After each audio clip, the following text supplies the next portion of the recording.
আবার এরকম এরকম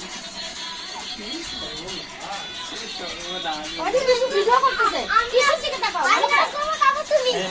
ভালো করে নাচো হাতগুলো এখানে দাও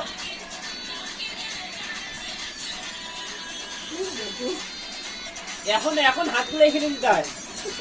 হ্যাঁ হ্যাঁ কিছু থেকে ভিড়া উপরে দাদা ভাইকে পাঠাবে ভালো